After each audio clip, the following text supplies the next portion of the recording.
جولائی 2015 میں برطانیہ کے مشہور صحافی، براڈ کاسٹر اور لکھاری ٹم مارشل کی ایک ایسی کتاب شائع ہوئی جس نے دنیا بھر میں تہلکہ مچا دیا۔ یہ شخص اسکائی نیوز سے وابستگی کے دوران تقریباً 30 بڑے ممالک میں رپورٹر کے فرائض سر انجام دیتا رہا تھا۔ اس دوران اس نے 12 جنگوں کا بھی براہ راست مشاہدہ کیا۔ اس نے 1990 کی بلکان کی جنگ سے لے کر بوسنیا، پھر افغانستان میں امریکی حملے، عراق، امریکہ جنگ، لیبیا، مصر، شام، تیونس اور دیگر عرب ممالک میں ہونے والی مقبول عام شورشوں اور خوفناک سول وار تک سب کا بڑے قریب سے جائزہ لیا۔ دنیا میں موجود ان جنگی محاذوں میں ایک عمر گزارنے کے بعد اس نے اپنے ان تجربات کے نچوڑ کی بنیاد پر یہ کتاب تحریر کی۔ کتاب کا عنوان ہے جغرافیے کے قیدی۔ اس کتاب میں پوری دنیا کو 12 نقشوں کی مدد سے بیان کیا گیا ہے۔ وہ ان نقشوں کی مدد سے تاریخ کی بھول بھلائیوں میں نکل جاتا ہے، قدیم جنگوں اور خون خرابوں سے ہوتا ہوا پھر موجودہ دور کے مشہور جنگی میدانوں کی خون ریزیوں کا تذکرہ ایک تسلسل سے کرتا ہے۔ یہ کتاب ایک مسحور کن مطالعہ ہے جسے پڑھتے ہوئے آپ دنیا کے نقشوں میں ایسے کھو جاتے ہیں کہ یوں لگتا ہے جیسے آپ کے ارد گرد کی دیواریں گھومتی ہوئی اسکرین کی طرح ہیں، جن پر دنیا کے مختلف جنگی میدانوں کے نقشے ابھرتے اور مرتے چلے جا رہے ہیں۔ کتاب آپ کو حیران کر دیتی ہے کہ کیا واقعی کسی خاص خطے میں رہنے والوں کے جغرافیائی حالات کی وجہ سے ان پر ہمیشہ مسلسل جنگ کے خطرات منڈلاتے رہیں گے۔ میرے لیے سب سے حیرانی کی بات یہ تھی کہ اس کتاب کا پہلا باب روس سے متعلق ہے۔ اس سے بھی زیادہ حیرت اس وقت ہوئی جب اس کتاب کے ابتدائی چند فکروں کا موضوع یوکرین نظر آیا۔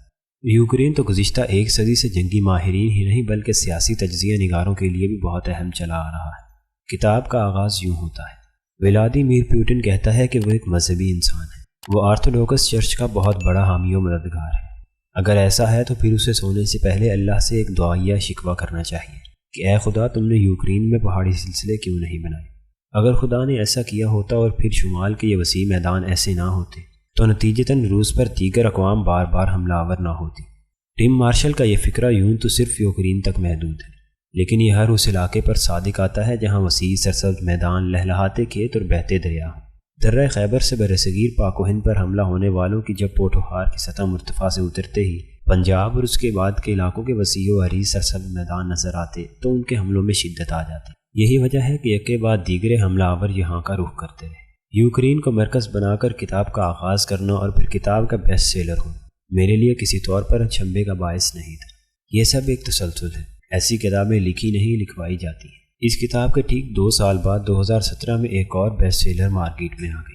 اسے بھی 2 برطانوی مصنفین پال کورنش اور کنگسلے ڈونلڈسن نے تحریر کیا تھا۔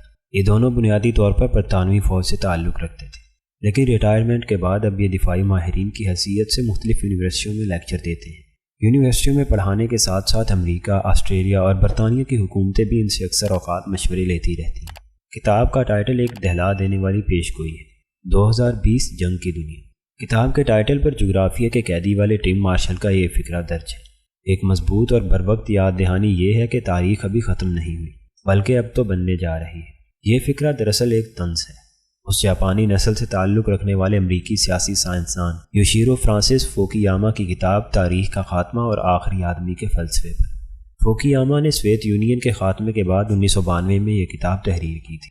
اس نے لکھا تھا کہ وہ کشمکش جو 1945 میں لبرل جمہوریت اور کمیونزم کے درمیان سرد جنگ کی صورت شروع ہوئی تھی، سوویت یونین کے ٹوٹنے کے بعد ختم ہو چکی ہے اور اب دنیا مکمل طور پر یک رنگی ہو گئی ہے۔ آج کے بعد پوری دنیا ایک ہی سپر پاور اور ایک ہی نظام کے تحت زندگی گزارے گی۔ اس کا مطلب یہ ہے کہ اب تاریخ ختم ہو گئی ہے اور راوی چین لکھتا ہے۔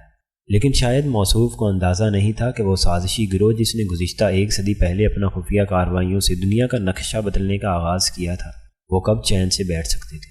وہ یہودی جو 2000 سال سے یورپ میں ذلیل و رسوا ہو رہے تھے، جب ایک صہیونی تنظیم کی صورت ایک کالم میں ڈھلے تو پھر انہوں نے اسی یورپ کو اپنی سازشوں سے جنگوں کے ذریعے بارود اور خون میں نہلا دیا۔ 1896 میں لکھے جانے والے پروٹوکول صرف ایک تحریر ثابت نہیں ہوئی بلکہ ان چند درجن صفحات نے دنیا کی جغرافیائی تقسیم کو بدترین طریقے سے خونریز بنا دیا۔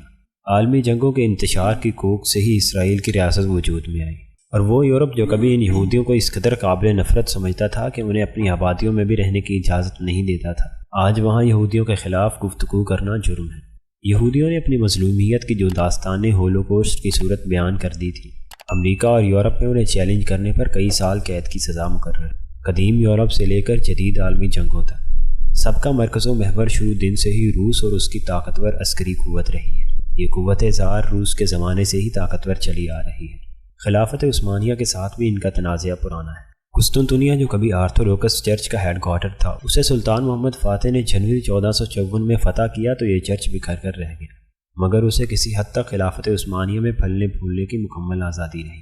لیکن یہ پادری آہستہ آہستہ روس اور اس کے ملحقہ علاقوں میں اپنا ہیڈ کوارٹر منتقل کرتے گئے، اور آج ان کا سب سے بڑا چرچ روس اور سوویت یونین کے سابقہ اتحادی یوگوسلاویہ اور موجودہ سربیا کے شہر بلغراد میں ہے۔ روس کی عیسائیت آرتھوڈوکس چرچ سے تعلق رکھتی ہے اور 75 سالہ کمیونسٹ راج کے بعد اس کا دوبارہ احیا ہوا ہے۔